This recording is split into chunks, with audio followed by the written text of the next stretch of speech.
Welcome to LeGourmet.tv. Today I'm going to make some bread pudding, one of my personal favorites. And this recipe is one of my favorites because it is very simple. So it starts with a couple of eggs, which we will give a good whisking to. And you want to make sure that it's really well whisked. Otherwise you get egg chunks in the final product, and that's not really that tasty. So a good whisking. You'll add some brown sugar, half a cup. Give it a stir. And I like it because it makes it right in the bowl that you're going to cook it in. A dash of salt. A teaspoon of cinnamon.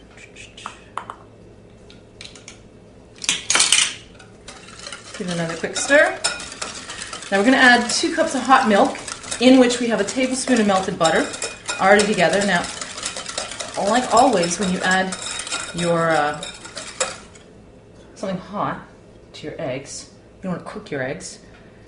So you kind of add a little bit at a time, giving it a good stir. And once the eggs are properly taken care of in that way, you can just throw it all in. Oh, spill it all over the counter. Well, that happens too, doesn't it?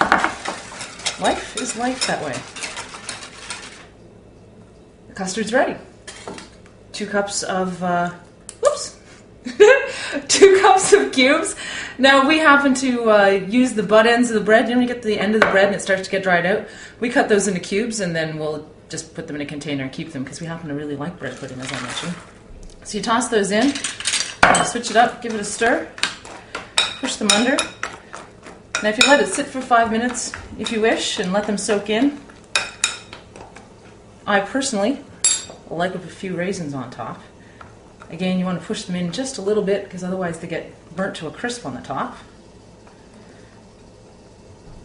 Just a little tap just to get them under the surface. You're good to go. Throw it in the oven. 45 minutes later, we're ready.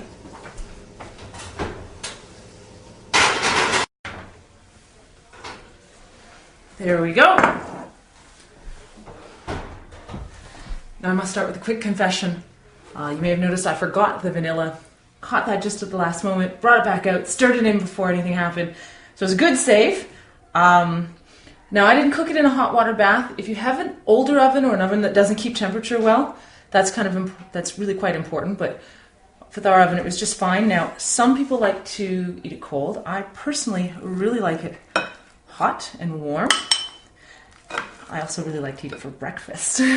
But don't tell my mom. I hope you really enjoy the bread pudding.